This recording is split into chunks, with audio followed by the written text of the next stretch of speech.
वंदे मातरम। आज हम देखेंगे चैप्टर 6 है ना, जिसके अंतर्गत है मानव स्वास्थ्य और रोग। ये जो चैप्टर 6 में मानव स्वास्थ्य और रोग है, ये आपके नए सिलेबस के अकॉर्डिंग है ना। मानव स्वास्थ्य और रोग को किस में दिया गया है? चैप्टर 6 में दिया गया है। लेकिन यदि आपके बुक में बात करेंगे तो ये आपके बुक में चैप्टर 8 में दिया हुआ है। तो इसमें क्या है कि नए सिलेबस के अकॉर्डिंग बीच के कुछ चैप्टर्स को हटा दिया गया है। तो इसीलिए जो मानव स्वास्थ्य और रोग है वो अभी हम पढ़ेंगे चैप्टर 6 के अंतर्गत। तो हम यहाँ पर शुरुआत करते हैं मानव स्वास्थ्य और रोग। तो यहाँ पर हम देखेंगे कि स्वास्थ्य क्या होता है और बीमारी क्या होती है करके। तो स्वास्थ्य का मतलब होता है कि जीव जो रहेंगे वो मानसिक रूप से, सामाजिक रूप से और भौतिक रूप से सभी प्रकार से वो क्या होंगे? विकृति विहीन होंगे।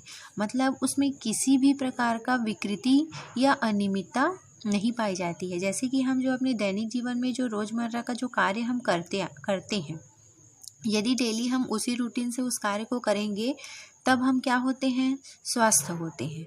लेकिन वहीं पर यदि हमारे दैनिक जीवन में जो भी काम यदि उसको हम समय से के बहुत बाद कर रहे हैं या उसको कर नहीं पा रहे हैं, तो उस स्थिति में क्या होता है कि जो हमारा शरीर है वो संरचनात्मक एवं कार्यात्मक रूप से विकृत हो जाते हैं, अनियमित हो जाते हैं। मतलब जो हम डेली रूटीन का जो कार्य है, यदि हम उस कार्य को नहीं करते हैं तो हम उस समय क्या हो जाते हैं? बीमार, है ना। उसी को कहा जाता है बीमारी। जैसे कि आप देखेंगे कि जैसे कि कोई व्यक्ति 6 बजे उठ रहा है, अब यदि किसी कारणवश वो 6 के बजाय 7 या 8 बजे उठ रहा है, तो वो क्या महसूस करेगा? अपने आप को थका हुआ, आलस महसूस करेगा। या उसको अगर कुछ बीमारी है तभी तो वो लेट से उठ रहा है, अपना जो डेली रूटीन है उसको वो नहीं कर पा रहा है। तो इस स्थिति में वह जीव क्या होते हैं? बीमार होते हैं। ठीक है। तो यहाँ पर हम पढ़ेंगे कि बीमारी के कारण, किन किन कारणों से बीमारी आती है करके। तो सबसे पहले हम देख लेते हैं कि रोगाणु, है ना। तो रोगाणु का मतलब होता है कि कोई भी जीव जो शरीर में प्रवेश करने के बाद रोग उत्पन्न करते हैं। क्या करते हैं? वो रोग उत्पन्न करते हैं, है ना। उसको कहा जाता है रोगाणु। तो यहाँ पर कोई भी जीव जो क्या करते हैं? रोग उत्पन्न करते हैं, है ना। शरीर में प्रवेश करने के बाद यदि कोई जीव रोग उत्पन्न करते हैं तो उन जीवों को कहा जाता है रोगजनक या रोगाणु कहा जाता है। ठीक है। यदि आप इसको नोट करना चाहते हैं तो आप यहाँ पर ऐसा लिखेंगे कि कुछ जीव जो हमारे शरीर में प्रवेश करने के बाद क्या करते हैं? रोग उत्पन्न करते हैं, तो उनको रोगजनक या रोगाणु कहते हैं। रोग से जो बीमारी उत्पन्न होता है। अब भाई जब कोई रोगाणु है जो रोग उत्पन्न करता है तो उसको क्या बोलते हैं हम? उससे जो बीमारी उत्पन्न होता है उसको कहा जाता है संक्रामक बीमारी। और जो रोगाणु जो शरीर में प्रवेश करते हैं तो उस प्रवेश करने की प्रक्रिया को कहा जाता है संक्रमण, है ना। संक्रमण के थ्रू ही किसी भी जीवों में बीमारी होती है। तो इस तरीके से रोगाणु एक कारण है बीमारी का। दूसरा हम देख लेते हैं कि रासायनिक कारक, किस तरीके से जो रासायनिक कारक है वो बीमारी का कारण बनते हैं। तो हम जानते हैं कि कुछ रासायनिक पदार्थ होते हैं, है ना। जैसे हमारे शरीर के अंदर में ही यदि यूरिया या यूरिन की मात्रा अधिक हो जाती है तो उससे क्या होता है? कई बार किडनी फेल भी हो जाती है ना। किडनी में ही इसका असर पड़ता है। तो इस प्रकार से जो रासायनिक होते हैं, है ना, उनसे भी क्या होता है? बीमारी उत्पन्न होता है। तो यहाँ पर हम लिख सकते हैं, तो जैसे कि यूरिया हो गया, यूरिक अम्ल हो गया, ये सभी क्या है? अपशिष्ट पदार्थ होते हैं। तो यदि इनकी मात्रा हमारे शरीर में अधिक हो जाती है तो वो क्या होती है? उनसे बीमारी होती है। जैसे कि अगर हमारे शरीर में यूरिन की मात्रा यदि अधिक हो जाती है तो हमारा किडनी में ही असर पड़ता है। तब किडनी में असर पड़ रहा है मतलब क्या है? कि हम बीमार हो जाते हैं, है ना। तो इस तरीके से रासायनिक कारकों की वजह से भी बीमारी होती है। जैसे कि हमारे शरीर में यदि लैक्टिक एसिड का जमाव हो जाता है ना। कौन से एसिड का जमाव हो जाता है? लैक्टिक अम्ल या लैक्टिक एसिड का जमाव हो जाता है। कहाँ पर? मांसपेशियों में। तो क्या होता है? जो हमारे मसल्स होते हैं वो दर्द होने लगते हैं। जो हमको दर्द होता है हाथ पैर में, तो उसका कारण है कि वहाँ पर लैक्टिक एसिड का जमाव हो जाता है। तो एक बीमारी है ये भी। अब हम तीसरा देखेंगे भौतिक कारक। क्या भौतिक कारक हो सकते हैं? तो जैसे कि आपने देखा होगा कि कभी कभी अधिक ठंड पड़ जाता है ना, तो आदमी बीमार हो जाता है, सर्दी खांसी होने लगता है। ठीक है, जैसे कि अगर कभी कभी गर्मी की वजह से पानी की कमी हो जाती है, जिसको डिहाइड्रेशन कहा जाता है, तो इस टाइप की बीमारी हो जाती है। सनलाइट पड़ने से क्या होता है, अधिक ताप की या अधिक प्रकाश की वजह से सनलाइट्स के कारण क्या होते हैं, स्किन में इफेक्ट पड़ता है, चर्म रोग जैसे बीमारियां होती हैं। तो इस तरीके से यदि अधिक ध्वनि क्या करते हैं कि वो अधिक ध्वनि के कारण से क्या होगा कि हमको सुनने में क्या होने लगती है, तकलीफ होने लगती है। तो ये भी एक क्या है, बीमारी का ही कारण होती है। तो इस तरीके से आते हैं भौतिक कारक। तो हम यहाँ पर लिख सकते हैं कि आर्द्रता, है ना, और क्या लिख सकते हैं, अधिक ताप, यानी कि गर्मी में भी डिहाइड्रेशन हो जाता है। प्रकाश, जो सनलाइट की वजह से जो स्किन में जो डिजीज़ होते हैं, है ना, चर्म रोग जिसको कहा जाता है, तो प्रकाश हो गया। और क्या लिख सकते हैं हम, विद्युत, है ना, जैसे कि इलेक्ट्रिसिटी की वजह से भी क्या होता है कि अधिक लाइट्स के कारण हमारे आँखों, जैसे कंप्यूटर चलाते हैं हम या मोबाइल ही चलाते हैं, तो हमारे आँख क्या हो जाते हैं, उससे रोशनी कम हो जाती है। तो ये भी तो एक बीमारी ही है। तो इस तरीके से ये सभी चीज़ें क्या होती हैं, ध्वनि भी हम लिख सकते हैं। तो ये सभी चीज़ें जो हैं वो भौतिक कारक होते हैं और इन्हीं कारकों की वजह से बीमारी उत्पन्न होते हैं। फिर अगला कारण है यांत्रिक कारक। यांत्रिक कारक में जैसे कि अगर हम किसी भी दुर्घटना हो रही है ना, तो जैसे कि हमको क्या होता है, दुर्घटना से यदि किसी का एक्सीडेंट वगैरह हो रहा है या वो कहीं पर गिर रहे हैं या उनको चोट लग रही है ना, तो चोट लगने की वजह से जैसे कि वो गिर रहे हैं, है ना, गिरना, तो यही सभी कारक क्या होते हैं, यांत्रिक कारक होते हैं, जिससे क्या होता है, शरीर को नुकसान होता है और वो क्या हो जाते हैं, बीमार पड़ जाते हैं। तो दुर्घटना हो गया, चोट लग रही है शरीर में, है ना, गिरना, ये सभी हैं भौतिक कारक जिसकी वजह से बीमार पड़ते हैं। अगला है पोषक तत्वों की कमी। तो पोषक तत्व के अंतर्गत क्या क्या आते हैं, पोषक तत्व के अंतर्गत आते हैं कार्बोहाइड्रेट, है ना, कार्बोहाइड्रेट, वसा, प्रोटीन, विटामिन्स, तो ये सभी क्या हैं, पोषक तत्व होते हैं। यदि इन तत्वों की कमी हो जाती है शरीर में, संतुलित आहार हमको नहीं मिल पाता है। संतुलित आहार क्या होती है, संतुलित आहार कहने का मतलब है कि ऐसा आहार जिसमें उचित मात्रा में कार्बोहाइड्रेट्स हो, वसा हो, प्रोटीन हो, विटामिन्स हो, खनिज लवण हो, इन सभी को एक साथ कहा जाता है संतुलित आहार। तो यदि इन्हीं सब चीज़ों की कमी हो जाती है, तो इन सब चीज़ों की कमी से कुपोषण के शिकार होते हैं बच्चे। अधिकतर बच्चे जो होते हैं वो कुपोषित हो जाते हैं क्योंकि उनको संतुलित आहार नहीं मिल पाता। तो ये क्या है, बीमारी का कारण होता है। लास्ट है पदार्थों की अधिकता। जैसे कि यहाँ पर पदार्थों की अधिकता कहने का मतलब है कि जैसे कि जीवों के शरीर में किसी भी पदार्थ की अधिकता हो जाती है, तो अधिकता होने की वजह से वो बीमारी का कारण बनते हैं। जैसे कि अगर हमारे शरीर में किसी भी हार्मोन्स, है ना, क्या चीज़, हार्मोन्स की क्या हो जाती है, अधिकता हो जाती है। मतलब जैसे कि एग्जाम्पल के लिए हम ले लेते हैं थायराइड ग्रंथि, है ना, तो थायराइड ग्रंथि से कौन सा हार्मोन सीक्रेट होता है, थायरॉक्सिन, है ना, कौन सा हार्मोन सीक्रेट होता है, थायरॉक्सिन। ये तो थायराइड ग्रंथि से जैसे कि थायरॉक्सिन हार्मोन सीक्रेट होता है, तो यदि इसकी अधिकता हो जाती है ना, तो थायराइड जो बीमारी होती है जिससे शरीर फूल जाता है, ठीक है, तो ये क्या है, एक बीमारी का ही कारण होती है। तो इस तरीके से हार्मोन्स की अधिकता हो जाती है।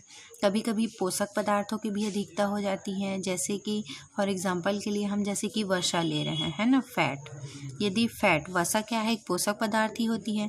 तो यदि किसी भी जीवों में इस पोषक पदार्थ की अधिकता अधिक हो जाती है तो जीव क्या हो जाते हैं, मोटे हो जाते हैं, है ना, तो ये क्या है, एक बीमारी का कारण होती है। तो इस तरीके से पोषक पदार्थों की यदि अधिकता शरीर में हो जाती है तो भी क्या है, इससे बीमारी होता है। पोषक तत्वों की कमी होने से भी क्या होता है, बीमारी उत्पन्न होता है। तो यहाँ पर कहने का मतलब है कि जो पोषक तत्व या जो पदार्थ होते हैं वो एक संतुलित मात्रा में होने चाहिए, या तो वो कम होगा तो भी बीमारी होगा और अधिक होगा तो भी वो बीमारी का कारण बनते हैं। तो इस तरीके से था यह बीमारी के कारण। अब हम यह अगला देखेंगे कि ये रोगाणु क्या है ना। तो अगला पॉइंट हम देखेंगे कि रोगाणु क्या होता है। तो रोगाणु को रोगजनक भी कहा जाता है, क्योंकि ये रोग उत्पन्न करते हैं, इसीलिए इनको कहा जाता है रोगजनक। इंग्लिश में इसको पैथोजेन कहा जाता है। क्या बोला जाता है इसको? पैथोजेंस। ठीक है, तो हम देखते हैं कि ये रोगाणु क्या है। सबसे पहले हम ये जान लेते हैं इसको एक वर्ड में क्या बोलेंगे। तो रोगाणु का मतलब होता है कि रोग पैदा करने वाले जीव। रोगाणु का मतलब होता है रोग पैदा करने वाले जीव। ठीक है, इसी को कहा जाता है रोगजनक या रोगाणु कहा जाता है। तो हम यहाँ पर सबसे पहले देखेंगे कि इसका आविष्कार किसने किया था, है ना, कि किसने बताया कि रोग उत्पन्न करने वाले जीव होते हैं करके, है ना। तो इसका आविष्कार किया था रॉबर्ट कोच ने। किसने किया था इसका आविष्कार? रॉबर्ट कोच ने किया था, जिसने 1876 में इसको बताया था। तो इनको कहाँ से पता चला कि जीव जो होते हैं वो रोग उत्पन्न करते हैं? तो इनको पता चला भेड़ के ब्लड से, और वो भेड़ कैसा था? मरा हुआ था, है ना। तो इनको पता कैसे चला? तो इनको पता चला मृत भेड़ के रुधिर से, है ना। कैसे पता चला इनको? मृत भेड़ के रुधिर से। क्या हुआ कि एक भेड़ था, है ना, जिसकी क्या हो गई थी? मृत्यु हो चुकी थी। तो उन्होंने देखा कि उसके ब्लड में, है ना, उसके ब्लड में एक जीवाणु उपस्थित था, है ना। उस जीवाणु का नाम था बैसिलस एंथ्रेसिस।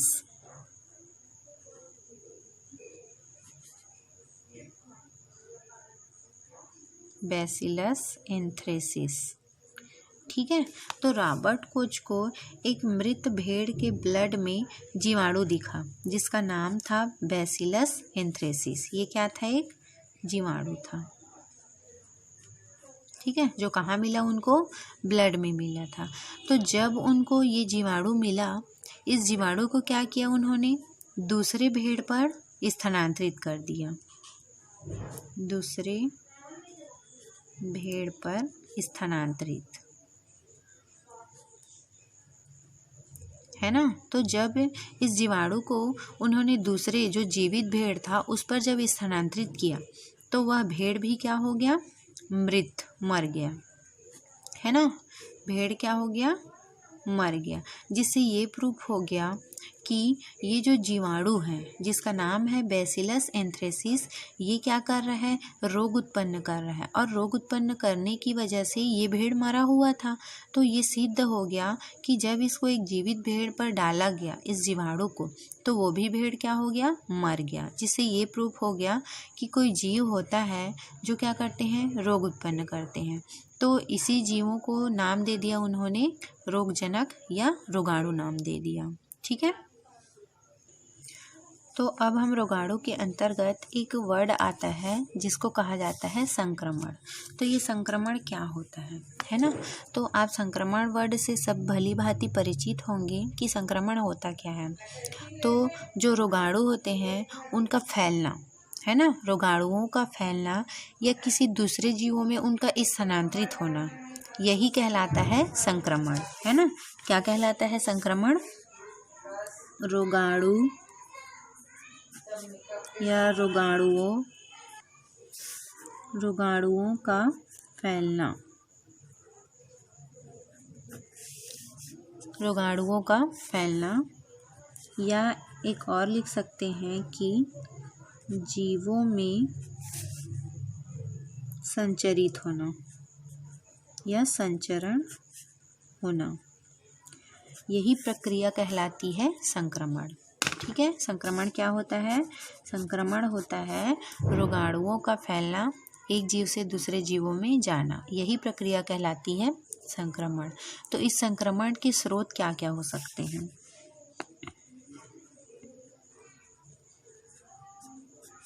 संक्रमण के स्रोत, कि कैसे ये संक्रमण फैलते हैं, है ना। तो संक्रमण के जो स्रोत होते हैं तो मुख्यतः आपको पता होगा, जैसे किसी व्यक्ति को खांसी आती है तो उसको क्या बोला जाता है कि आप जब खांस रहे हैं तो अपने मुंह के पास हाथ रखें या रुमाल रखें। ऐसा क्यों बोलते हैं? ऐसा इसलिए कहा जाता है क्योंकि जो खांसते हैं तो हवा के माध्यम से उसके जो जीवाणु हैं वो सामने वाले व्यक्ति पर चले जाते हैं। इसीलिए कहा जाता है कि खांसते या छींकते समय हाथ या रुमाल का इस्तेमाल करना चाहिए करके, है ना। तो इससे क्या होता है? संक्रमण यानी कि रोगाणु फैल जाते हैं। तो संक्रमण का जो स्रोत होता है वह होता है वायु। वायु के द्वारा क्या होता है? जीवाणु एक जीव से दूसरे जीवों में पहुंच जाते हैं। जल के द्वारा भी रोगाणु फैलते हैं, है ना। जैसे कि अगर नदी तालाब में क्या है, कोई भी जीव मरे हुए हैं या कुछ भी बीमार वाले जीव यदि वहाँ पर मरे हुए तो उसके जो वायरस बैक्टीरिया जो भी हैं वो उस पानी में उपस्थित होंगे।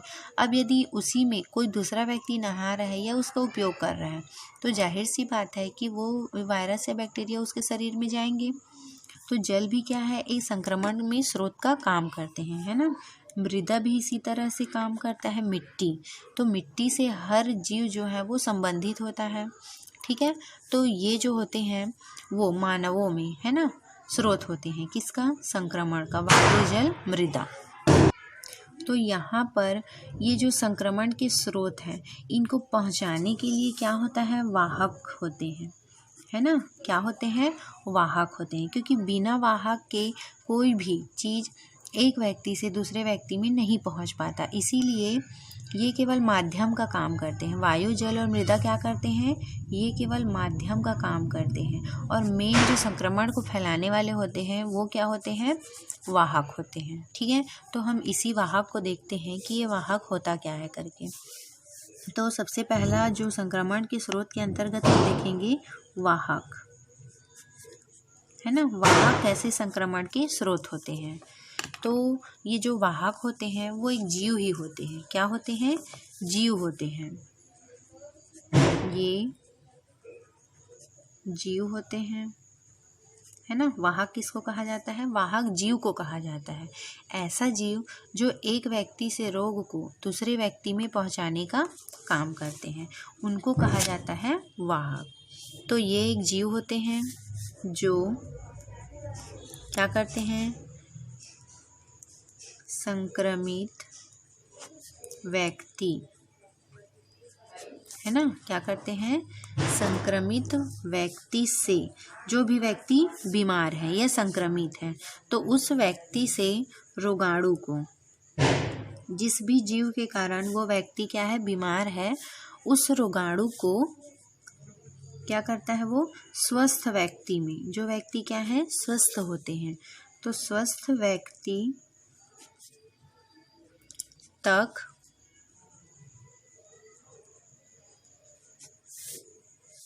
पहुंचाने का कार्य करते हैं,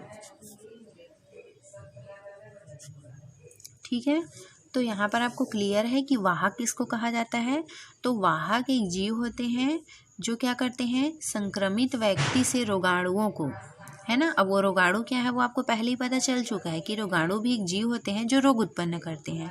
तो जो रोग उत्पन्न करने वाले जीव जो एक संक्रमित व्यक्ति में उपस्थित होते हैं तो उनको क्या करते हैं? वो स्वस्थ व्यक्ति तक पहुंचाने का काम करते हैं, ठीक है। वाहक जो है वो केवल पहुंचाने का काम करते हैं। तो हम यहाँ पर एक एग्जाम्पल से समझते हैं कि ऐसे कौन कौन से वाहक हैं जो रोगाणु को ले जाने का काम करते हैं, है ना। तो जैसे कि हम यहाँ पर ले लेते हैं रोगाणु, इधर क्या लिखेंगे? हम रोगाणुओं का नाम लिखेंगे और इस रोगाणु के वाहक कौन होते हैं इसको, क्योंकि हर रोगाणु के लिए अलग अलग वाहक होते हैं। और आपको यहाँ पर ये याद रखना है कि ये जो वाहक होंगे, है ना, वो इस रोगाणु से ग्रसित नहीं होते हैं, ये बीमार नहीं होंगे। ये सिर्फ क्या करते हैं? एक व्यक्ति से उसको दूसरे व्यक्ति में पहुँचा देते हैं और वो व्यक्ति बीमार होते हैं, वाहक बीमार नहीं होंगे, है ना। तो हम सबसे पहला रोगाणु देखते हैं। सबसे पहला रोगाणु हम देख लेते हैं लिशमानिया। लिशमानिया। ठीक है, ये एक जीव है जो क्या करता है, रोग उत्पन्न करता है, इसीलिए इसको रोगाणु कहा गया है। तो जो लिशमानिया है वह कौन सा रोग उत्पन्न करता है, तो लिशमानिया जो है वह जीवों में काला अजार उत्पन्न करता है। काला अजार आपने सुना होगा, जिसमें मनुष्य को बहुत तेज बुखार आता है ना, जिसको हड्डी उसके क्या हो जाते हैं, हड्डी में बुखार आता है। तो लिशमानिया जीव के कारण से ही मनुष्यों में काला अजार नामक रोग उत्पन्न होता है। तो इसको फैलाता कौन है, काला अजार को कौन सा वाहक एक व्यक्ति से दूसरे व्यक्ति में पहुंचाता है, तो लिशमानिया एक रोगाणु है, इसका वाहक होता है सैंड फ्लाई। कौन होता है इसका वाहक, सैंड फ्लाई। जो रेत में पाए जाने वाली जो मक्खियाँ होती हैं, है ना, वो उस मक्खियों को कहा जाता है सैंड फ्लाई। ये क्या करता है, लिशमानिया जो है वो इनमें परजीवी के रूप में होते हैं, इनके शरीर पर उपस्थित होते हैं। और ये जो मक्खी जिस भी व्यक्ति को यदि काट लेता है तो ये जो लिशमानिया है वो उस व्यक्ति के शरीर में चले जाता है और फिर उसको कौन सी बीमारी हो जाती है, काला अजार नामक बीमारी हो जाती है। दूसरा रोगाणु हम देख लेते हैं, प्लाज्मोडियम। प्लाज्मोडियम, ठीक है, प्लाज्मोडियम से आप सभी परिचित होंगे। अब जो नहीं परिचित है वो अभी देख लेंगे कि ये जो प्लाज्मोडियम होता है ना, इससे कौन सा रोग उत्पन्न होता है। बताइए कौन सा रोग उत्पन्न होता है, तो प्लाज्मोडियम से मलेरिया रोग उत्पन्न होता है ना, जिसको क्या बोला जाता है, नॉर्मली बुखार कहा जाता है।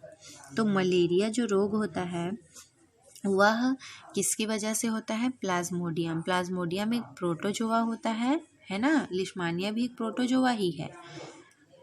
तो प्लाज्मोडियम की वजह से कौन सा रोग उत्पन्न होता है, मलेरिया। इसके वाहक कौन होते हैं, कौन इसको एक जीव से दूसरे जीवों में फैलाता है, तो जो एनाफिलीज मच्छर होती है ना, एनाफिलीज, मादा एनाफिलीज, कौन सा, मादा एनाफिलीज जो मच्छर होती है उनके शरीर पर ये प्लाज्मोडियम उपस्थित होते हैं और उस दौरान यदि ये एनाफिलीज मच्छर किसी भी जीव को काट लेते हैं तो उनको मलेरिया रोग हो जाता है। ये प्लाज्मोडियम उनके शरीर पर चले जाते हैं और वहाँ पर जाकर वो मलेरिया रोग उत्पन्न करते हैं। इसी तरीके से हम तीसरा रोगाणु देख लेते हैं, ट्रिपैनोसोमा।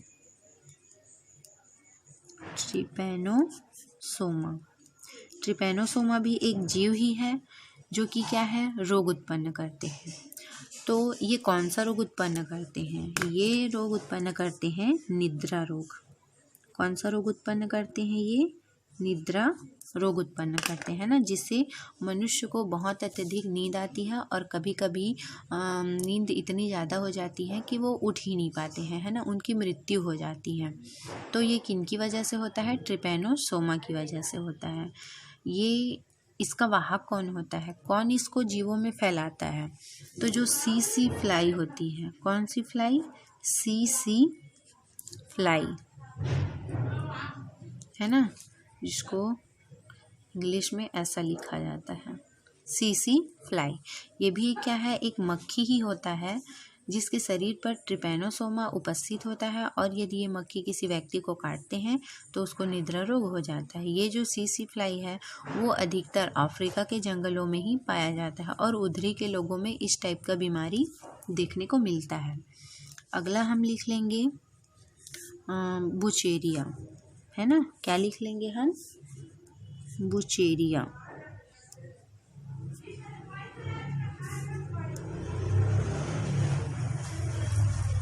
ये भी क्या है, एक रोगाणु ही होता है जिसकी वजह से मनुष्यों में हाथी पांव रोग होता है ना। हाथी पांव आपने देखा होगा कई व्यक्तियों को, जिसमें क्या होते हैं, उसके हाथ और पांव बहुत ज़्यादा क्या हो जाते हैं, फूल जाते हैं, है ना। तो वो किन रोगाणुओं की वजह से होता है, वो चेरिया की वजह से होता है। तो इसके वाहक जो होते हैं वो क्यूलेक्स मच्छर होता है।